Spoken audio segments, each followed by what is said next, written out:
Hey there, angry faithful. I just wanted to drop in, bend your ear a little bit, get your attention. So if you're not listening, drop what you're doing and pay attention to me because I'm here to inform you that not only can you get your daily, maybe if you're binging it, I'm not sure, that's entirely up to you, but you can multiply your doses of angry me fuckery by paying attention to all of the platforms upon which you can find either the dulcet tones of my voice and David's voice or my pretty face and David's not so pretty face.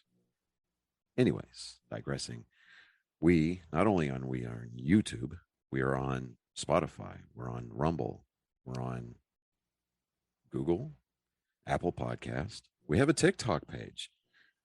We're on Twitter, Instagram, and of course Facebook. So if you find yourself fuckery deprived, curl up with a nice hot mug of shut the fuck up and just listen. Open those ear holes and be prepared to be cream pied like it's the first time. Thanks for listening.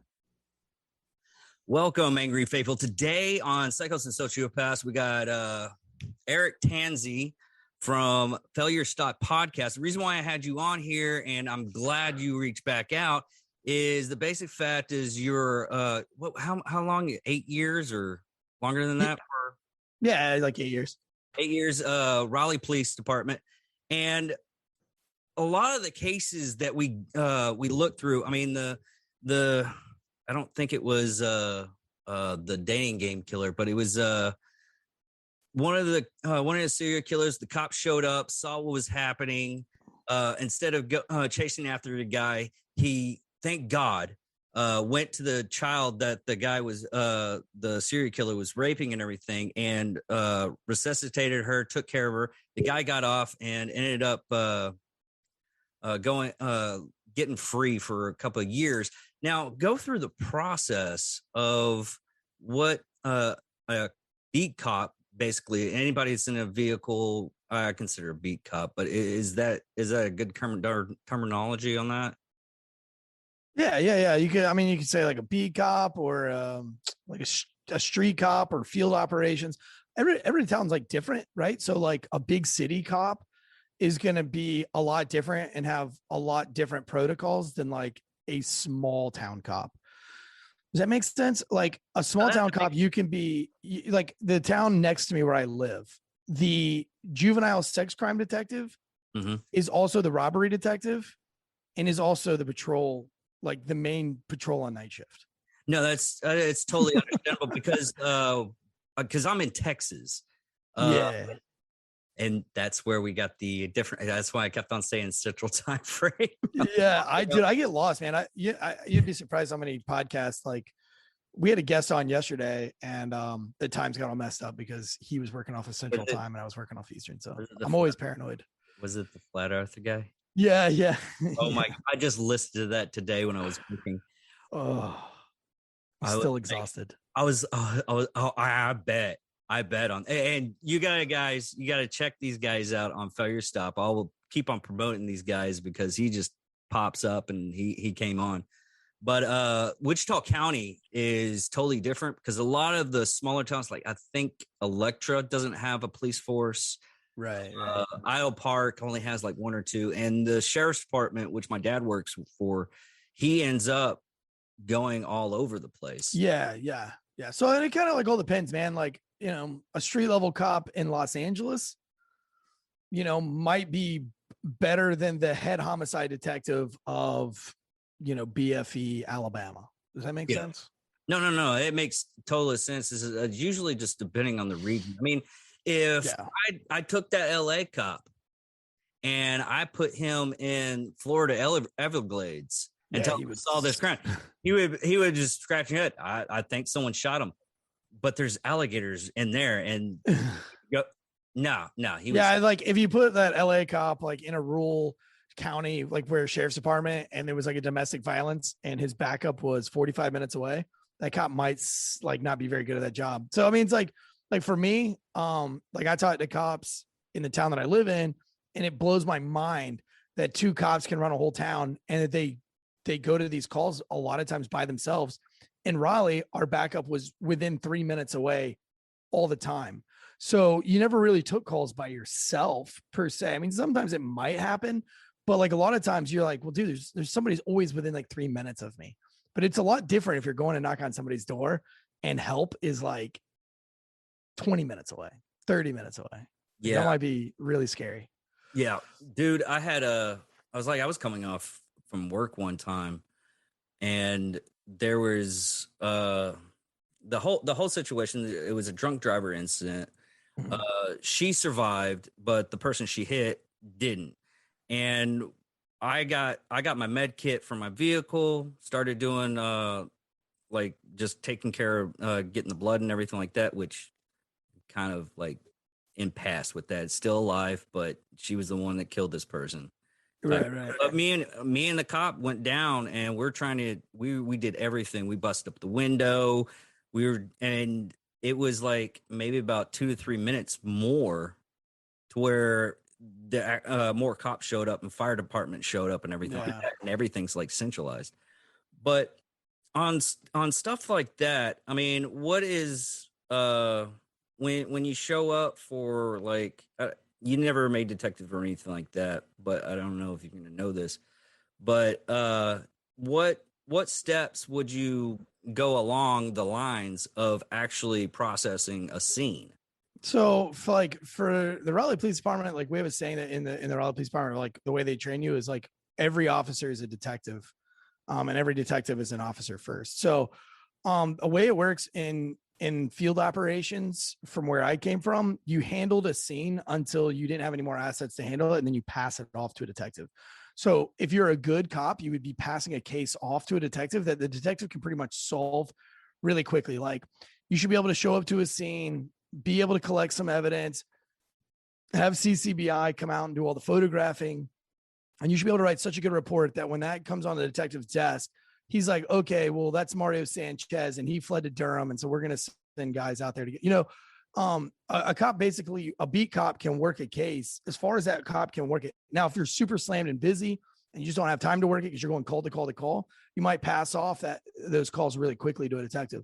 But for the most part, your beat cops are going to do as much work as physically possible so that when it goes on the detective desk, you don't look like a lazy piece of shit, or you're never going to make detectives. Now, I never put in for detective because I don't want to wear a suit and tie to work every day. I don't want to carry around a folder and a clipboard every day and just question people about, like, I want to be the cop that's actually out on the street. If a cop if a detective has a suspect, who do you think is going to go arrest the suspect? Yeah. It's the cops. It no matter what, you're going to have cops doing it. It's not the movies. Like, I love it. Like when the detectives in these movies, they call the SWAT team and then they get in, like, so they call the SWAT team and the SWAT team shows up with all this gear, the helmets and the rams and the machine guns and the flashbangs and all the things. And then this detective that has no equipment at all gets in front of the SWAT team and then makes entry into this house. And it's like, well, why did you call all those dudes with all that cool shit if you were just going to go in that motherfucker by yourself anyway? So, like, it's not how it works in real life. In real life, a detective goes out, he goes down to the judge or the courts, he pulls out a warrant for an arrest, and then he uploads that warrant to another beat cop, their warrant bag. So, like, let's say you are a detective and you've got an arrest to be made, and I show up to work, I might log onto my computer and I might say I have 3 or 4 warrants in my beat bag, and one of them might be for a domestic violence case or whatever case that a detective has pulled warrants out on. And then I'm going to go make that arrest. However, if I want to use the SWAT team, I might call the SWAT team. If I just want to use like 3 other cops, I'll call 3 other cops. But it's really like on us. So that's why I never really put in for detective, because I want to be the guy that's like calling other people to, like, I want to be the guy that's kicking in the fucking door and put handcuffs. You said in like today's podcast that just came out is you like the tactical side. Yeah. I just, being a beat cop is just so much more fun for me. Like, I don't know, like I like being around human beings all day long. I like being able to problem solve and to help. And when you're a beat cop, man, you might go from a domestic violence call where you're mediating a relationship to somebody who's been stabbed and you're trying to save them life, and then turn around and go right to an accident like you did on the side of the road where you're, trying to process, a scene, a crash scene. You're doing the crash reconstruction. And then you might leave there and you might go to the elementary school because some kid told the teacher to suck his dick. The teacher didn't like that. And so she called 911, that's so much better than being a detective and then going into a cubicle and having a stack of folders that, you don't have a choice. You have to start knocking those things down, and people are pissed off because you're not solving their case fast enough. And, I never wanted any of that bullshit. So, but in the question that you had originally was, I guess in this case, a beat cop showed up and the serial killer took off running. Yeah. What happened was the serial killer ended up running as soon as the cop ended up taking care of the child that he was. Yeah, you should always go to the victim first, for sure. Because 9 times out of 10, you're going to catch the bad guy. 9 times out of 10, right? So like if you're a poker, and being a cop, you have to be a good poker player to be a cop because you're constantly gambling. Did he go right or did he go left? Yeah. 50-50 shot. You know what I mean? You're constantly like trying to outweighs the pros and cons to what you're going to do next. And, if I take this person to jail, was it this person that really started the fight? And you're going off of, a lot of times as a cop, it's very confusing because you can go to these cases and you got witnesses, but witnesses aren't always good and witnesses aren't always good people. So racism is really big. If you're in an all black side of town and a white person hits a black person, there's a good chance that all those witnesses know the person that they hit, and they might all tell a completely different story. But now you've got like 5 people from one culture saying that the person from the other culture is at fault, and the other person from that other culture is like, no. And now you're trying to have to say, like, is this racism? Is it like, they're all coming together because that's just culturally how this side of town works? Or is this person at fault? And now you're doing a lot more to try to solve the case. And, so you're always taking a gamble, but 9 times out of 10, you're going to catch the bad guy later down the road. He's going to leave some kind of crazy evidence behind, or, like 9 times out of 10, we win because we're not smarter. It's just criminals are more dumb. Does that make sense? No, that makes perfect sense. Always go to the victim first. So what you're telling me, I watched this documentary just recently. It was called Cobra with Sylvester Stallone. You're just telling me that stuff is in. Wait. Great movie, by the way. It was a great one of the greatest documentaries of all time. Dude, I rewatched that. I was like, I watched the whole thing, and after doing like, but mind you, I was never in the police force. I was only a correctional officer. I was never. That's the reason why I wanted someone from a police force background. But after like doing learning tactical stuff from a lot of people and everything like that, I rewatched that movie. I'm like, why are you doing?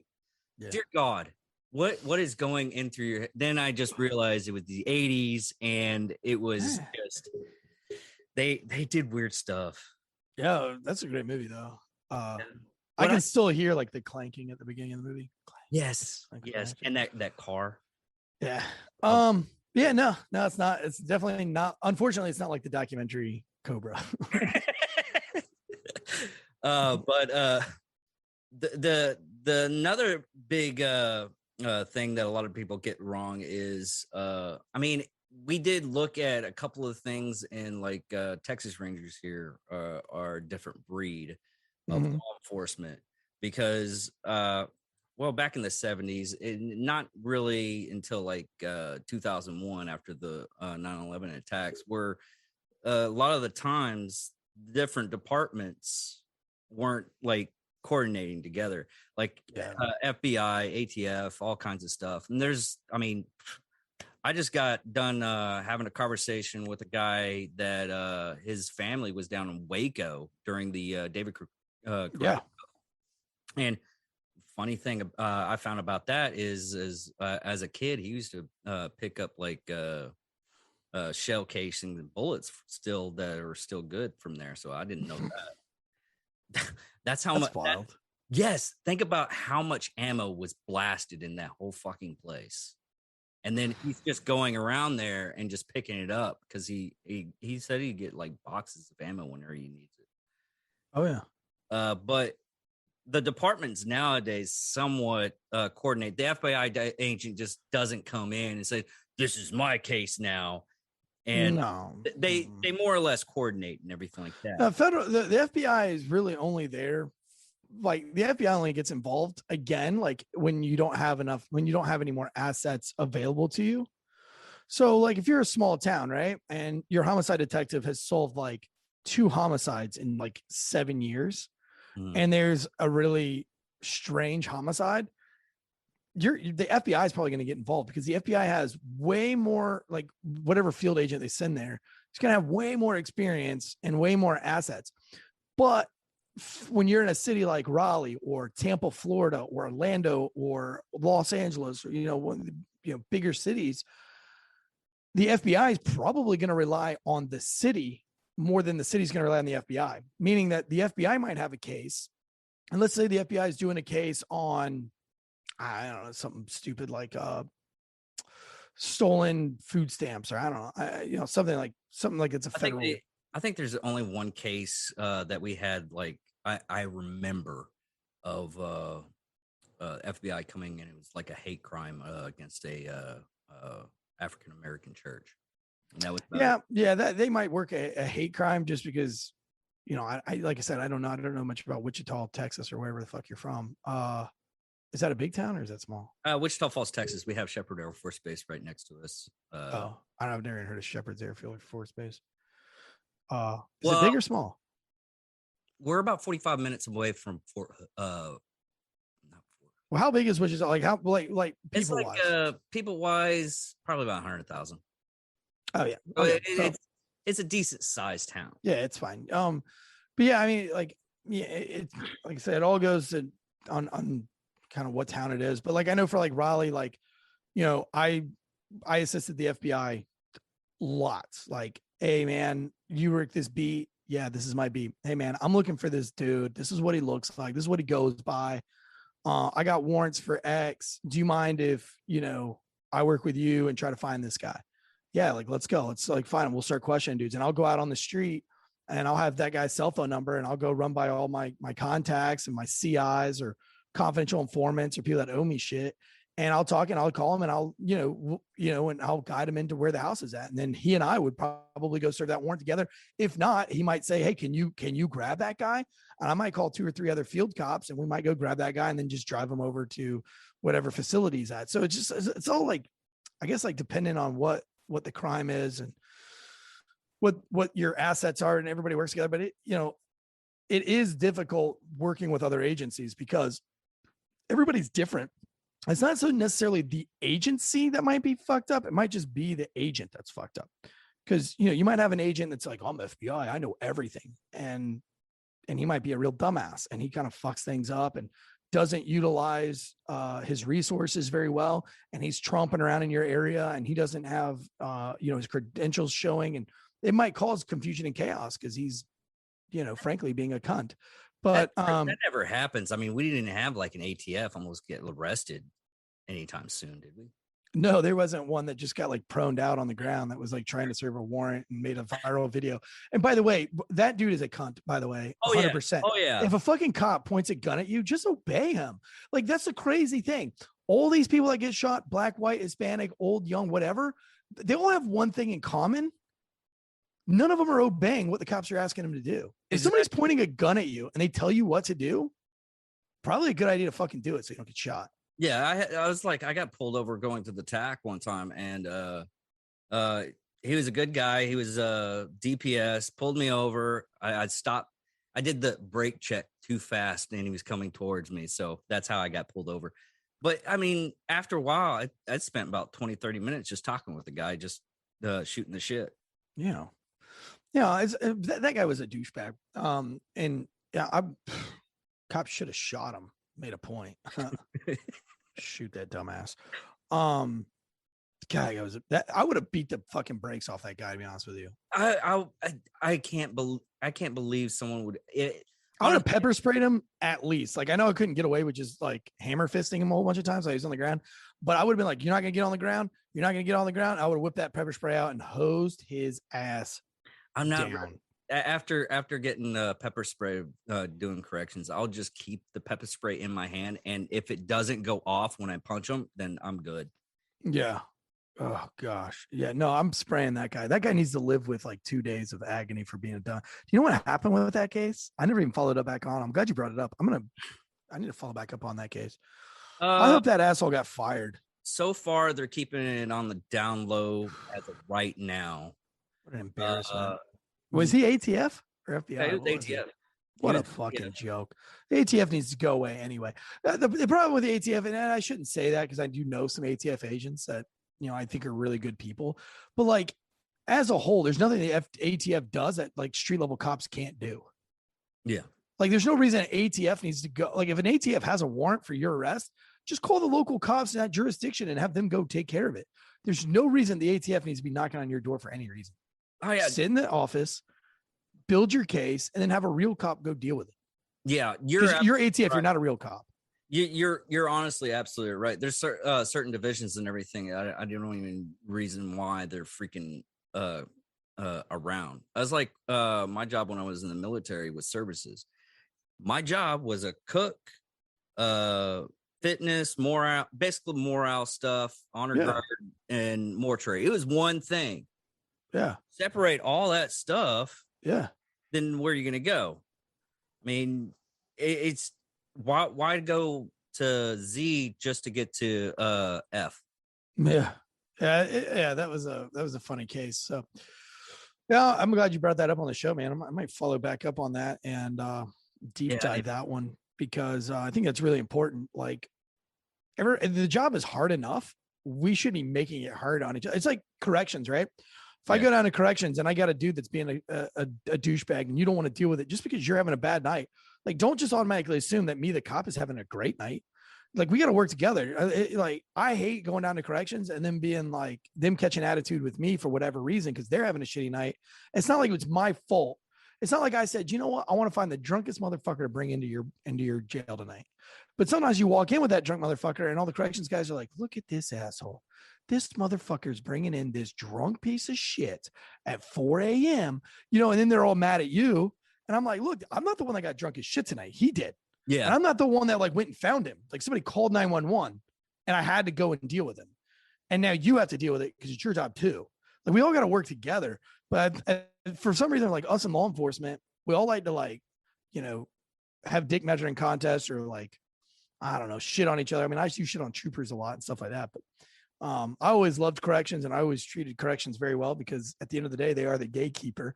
And who knows, one day I might end up in there. No, it's like the episodes you put out just to have cops like have something to talk to when you're like at a barbecue and everything like that. It's the same thing with us. I mean, when we get off of work and everything, and we got like because the correctionals here in Texas, the Department of Criminal Justice, it's 4 on, 4 off. We work 12-hour shifts for 4 days and 4 days off. But we get together and everything like that, like everybody else. But all we want to talk about is like, I got this inmate did this, and I got this inmate. Yeah, this one threw shit at me, dude. I really just want to fucking just drink this whiskey and not even think about that bullshit. Yeah, that's when you just like, they're like, man, I had this one inmate, and you'd be like, dude, do you have any inmates that believe in flat Earth? I was just listening to this flat Earth asshole, blah, blah, blah. Do you know these people actually fucking believe that the Earth is flat? Like this, you know what I mean? Like, I don't know. That's what that show is all about, though. It's like to kind of give you something to talk about. Oh, yeah. So that when people start talking about the job, you can turn them off, Or if you frankly, these things are fun to talk about with your significant others, like you're sitting on the couch, you can be like, hey, honey, listen to this dickhead talk about the Earth being flat, my wife and I actually today, I've been working all day. I'm writing a book. I've been writing a book for like 3 years. And my wife like gave me an ultimatum. She was like, you're finishing that book this week or I'm not giving you any sex for like whatever, So I've been doubling down, getting up extra early. And today she's like texting me about like, is this picture of the Earth real and all this stuff? Like we just been going back and forth about this flat Earth stuff. I'm like, dude, or some idiot decides to listen to other people and figure out if dildo makes a good suppressor. That makes me smile though, because anything that has to do with phallic objects, I'm into. Yes. I'm not gay, but like if there's a good dick drawing, like if somebody tags a building with a dick, like I want to see a picture of that shit. If Oh, you put yeah. a dildo on the end of a cannon, I want to see that shit. Like my buddy's still on the SWAT team with Raleigh, and they booted a door a couple months ago, and they sent me a picture, and it's a dresser, and the dick. There was like a dong, like a dick, you know, the one that you put on your suppressor, a white Yeah. Caucasian dong. But this one was like brown as shit, this dong. Mhm. And it was like near the ground on a dresser. And he just sends me this picture, and I was like, you could tell it was like a dong that had shit all over it. And I was like, gross, what is that from, dude? And he was like, bro, we kicked this door in this morning on a no-knock warrant, and this dude was he was on all fours riding this, like humping this dong. And we were like, get on the ground. He's like, oh, I can't, I got in there. Like, we didn't see the dong. We were like, get on the fucking ground. He's on all fours. And he's like, I got a dong. And they were like, get on the ground. But he got off the dong so fast that I guess like the fear and the motion of getting your ass, I don't know, my ass, I've never had a dildo in my ass, but it like projectile shit on the dong as he was like leaving the dong. Did they got video of that? I mean, I'm sure there's like body camera footage of it and shit, but he just sent me a picture of the shit covered dong on the dresser. Oh my God. But the dude was like on all fours on his knees.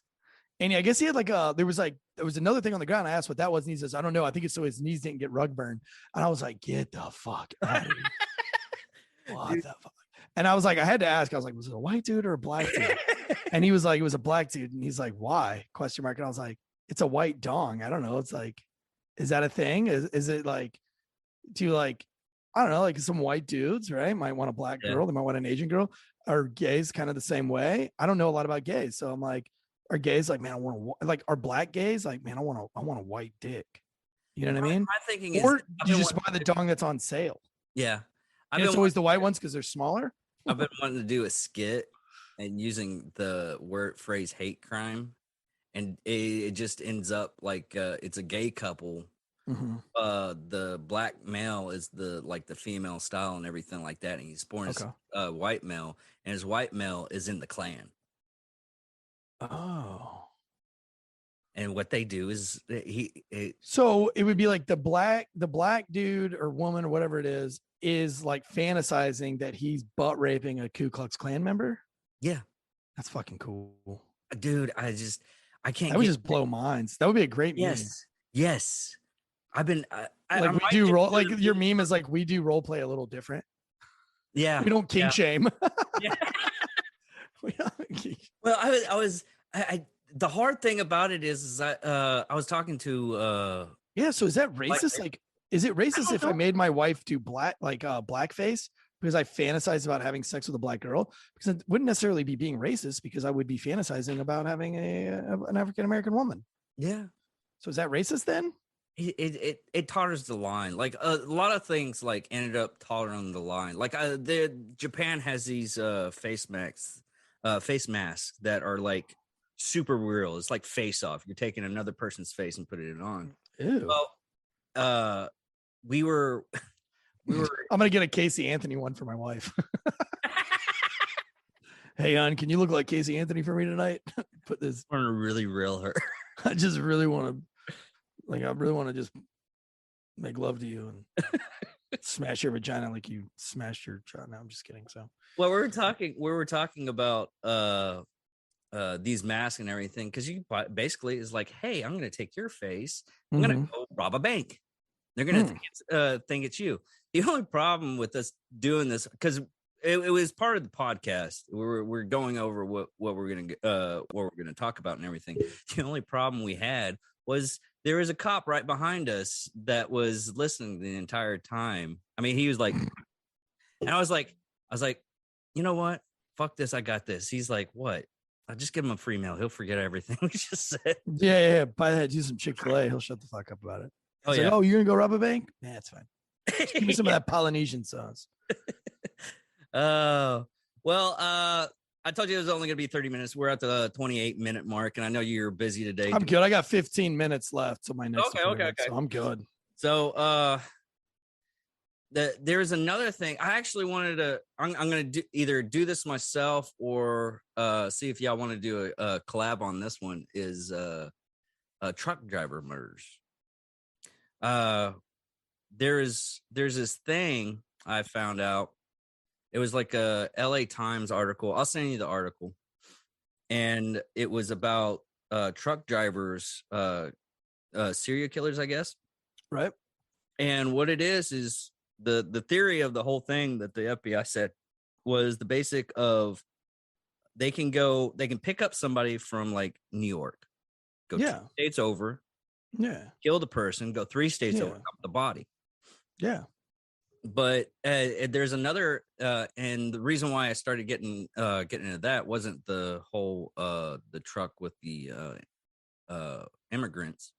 Was this guy was talking to me? He's like, "Hey, you got to do a show about truck drivers. They're finding dead bodies on their routes, like all the time." Mm-hmm. What is something like that when you have something like that to where the dead body's probably not even from that same state or anything? Yeah, like that would be like, that's where your detective like, gets a boner because he's like, yeah, I finally got one of these cases where, I got a body and nobody knows who it is. Because if a field cop, I drive up on something like that, I'm like, I don't know who this guy is. I don't know how his body got here, and I don't have the resources or the time to deal with it. And that's when, that's when all your detectives, a lot of detectives probably show up to that. Like I don't know, man. Like a bodyguard for a bouncer from just watch Roadhouse, basically. Yeah, that's I those cases happen. I worked a case one time where my partner, her name was Red, and she's about 6'4".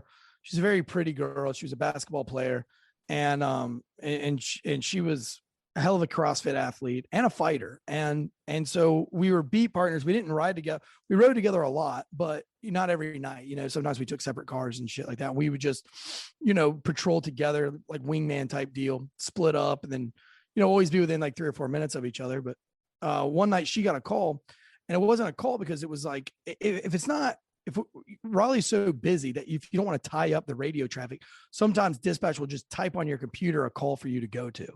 That if she feels like the rest of the city doesn't need to know you're going to this. So it was a nature unknown that there was a Facebook post about a body being behind Wee Bob's grocery store, which is a pretty prominent little grocery mart, not a grocery mart, but more of like a convenient mart in the middle of the ghetto, but it's surrounded by people. I mean, it's a busy fucking thing all the time. So they had sent her a message that said that there was a body behind Wee Bob's. And so she calls me on my cell phone and she's like, hey, can you meet me over at Wee Bob's real quick? I said, yeah, sure. What do you got? She goes, well, I just got this weird message from dispatch that there's a Facebook post. There's a body behind Wee Bob's. And I was like, oh, why wouldn't they put that over the radio? Because I feel like it's probably something we should all know about. And they're like, she's like, I don't know. But she's like, I don't want to go to it by myself. Will you come with me? And I was like, yeah, I got you. I'll meet you over the parking lot. So I drive over to the parking lot. We walk around the back side of the building and there's a little tiny trail. We walk down the trail and sure as shit, dude, there's a body there with a fucking bullet hole right in the head. And so, we back out, we call the detective. We're like, man, we got a body back here. We don't have any witnesses or anything at this point. Anyway, some guy, long story short, a guy comes out of the crowd of human beings and starts, I apologize for that. He starts to, cry and piss and moan and says that that's his brother-in-law that's been found dead. And I'm like, well, how do you fucking know it's your brother-in-law? Like, who's seen this body that would know? And so anyway, I end up putting him in my car and I end up driving him to his house to go grab a cell phone charger. And then he was going to go to the detective station with me. I ride around with this cat for like 45 minutes. Come to find out, like 2 hours later, he was the fucking killer. And when he went to the house to get his charger, he never grabbed a charger. He just got rid of the gun that he shot the dude with. Holy shit. So I drove around with this motherfucker with a gun on him that just murdered the dude in the back of Wee Bob's. Did you get any shit from that? Isn't that crazy? You didn't get any shit from that? You just driving around with that guy?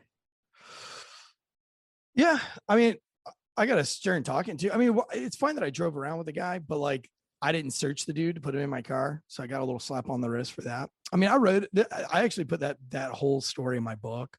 Cause there's a little bit more to that story too, that makes that story even more ridiculous. Like it's more unbelievable. So it's a little bit longer story, but the guy had basically baited me in that he knew something and that he and I were going to solve this case together. And I was like, no. Let's just get you down to the detective station. And he was like, no. He's like, let me go here first. And I was like, man, I can't. He's like, well, do I have to be in your car? And it was like one of these things where it's like, no, I didn't have anything to detain him with because he was just a cooperating witness. And I was like, dude, if I let this guy go, the detectives are going to kill me. So I was like, all right, what do you want to do? And he's like, well, let me go get my phone charger. It was just a longer story of why we went to the different apartments. And I just didn't want to lose the guy because he was a cooperating witness. Find out he wasn't just cooperating witness. He was the you mean to tell me that the cops are like super cops and they know the suspect right then and there? Right. Yeah. I mean, you're not once you go in and you put the badge on, isn't it like a superpower type deal? And you know all the suspects and everything. You know, it's funny that like the society gives cops like a lot of crap, but also like I think one thing society doesn't understand is that everybody lies to the police, sometimes for no reason, especially in the ghetto.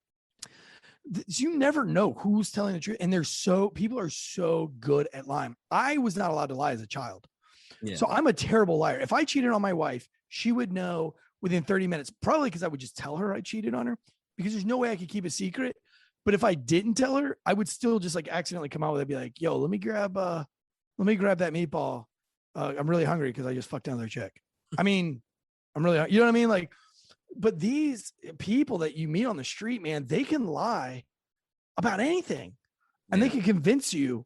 So when you have somebody telling the truth, you never really know if they're telling the truth because you've been duped so many times where you've like really trusted a witness. You're like, man, that sounds crazy. That sounds like, you know, they witnessed this crazy rape and you're ready to lock this guy in jail for days. And then all of a sudden something breaks in the case where one, that person wasn't even there. Two, that person didn't rape that other person. And three, this whole thing started over a Facebook feud of some, you know, and you're just like, oh my God, I invested 12 hours wanting to go murder this dude for raping this chick. And he didn't even murder him. But at the same time, he lied to me about where he's been all day. So you've just got lies everywhere. Well, that was another case we went over is the Texas Rangers ended up using this one guy, like, because he was already on death row anyways. So he just admitted like more crimes and everything. Oh, that was the guy that was in New York and he admitted to like, no, it was in Texas. And he admitted to all of these serial killings and he kept getting like milkshakes and shit for it. Yeah. He'd be like, yo, if you can just get me a vanilla milkshake from Wendy's, you know, and then they find out after, you know, however many months of this dude just ripping off these different murders that they're like, this motherfucker's just admitting to shit so he can get another fucking milkshake or a carton of cigarettes. Yeah, it was years. But I don't think they ever figured out who he killed and who he didn't kill. They figured out like 5. And the reason why they figured out 5 was because a dude in New York confessed to killing like 3 or 4 people. And they were like, wait a minute. They called Texas and they're like, hey, we got this dude here in New York. And now I'm getting the whole story. I did a breakdown of this. They called New York, calls Texas and they're like, hey man, we got this dude that's saying that he murdered such and such. And they're like, nope, actually we're working a case where we got to go on death row. And they had to pit the 2 death row mates together to try to figure out which one was telling the truth, find out that like 5 of those murders were cleared by DNA from this asshole in New York. Yeah. That's a crazy story. Yeah. It's, and that's the reason why, I was like, my other host and everything like that. I was like, I think it's just late. I was like, no, I think there's more into it. That's the reason why I wanted to get with an actual cop and everything like that. I've been wanting to get a cop on the show for a long time. And but it sometimes because I work corrections and there's just sometimes you go, don't you get duped? Do you get duped by those guys and their stories? Like, you know, everybody you arrest wasn't the guy who did it, right? Like, I'll give you a quick example. I went to jail one time and I got this dude on a misdemeanor violation of marijuana, like a dime bag of marijuana, like 10 grams or something stupid. And I arrested him, like took him down to the jail, but I didn't arrest him for the 10 grams of marijuana. That's what I had to take him right then. But he was the main suspect as a homeless dude that may or may not have tried to rape this chick and at like box cutter point. Well, I ended up catching this guy and he wasn't getting a confession. I wasn't able to get any video footage. The detectives were still working on it and he wasn't coming off of anything. And so but he did have 10 grams of weed. And I think he lawyered up or something. I don't remember the whole facts of the case, but I was like, well, that's okay, because you're not going to just go away. I'm going to take you to jail for marijuana. He's like, what do you mean it's only 10 grams? I'm like, yeah, but marijuana is an arrestable offense. Yeah. Like, I don't, so I'll just take you down to the jail. Well, when you get down to the jail, he goes and tells everybody that I've arrested him for 10 grams of weed and that this is, blah, blah, blah. Well, that dude ended up getting guilty of this alleged or this attempted rape. Mm-hmm. And dude, he for like 2 years straight would not come off the story that he was in prison, that he was in jail for 2 years. He was writing letters and they were bringing up at like city meetings and stuff that we've got a guy locked away for 10 grams of weed, because his initial arrest says 10 grams of weed, but they don't look at the following indictments. Oh yeah. Of like rape, So how do these guys with you, how many of them try to convince you that they're totally innocent and that you almost fall for it? Or maybe you believe them. I don't know. Well, it's one of those things where I've been around people that told I have a friend of mine that was a sniper in the Navy, and he was a doc. He was just a medic. So I've grown up with people not believing, being so gullible on right. tales and everything like that. So I was perfectly chopped. But sometimes you get somebody like look at you go back and you look at the evidence and everything like that. Like there was one guy at the All Red unit that I was working at, and this is actually a popular thing. Is the guy that he was in his cell and he killed pedophile. Yeah, good for him.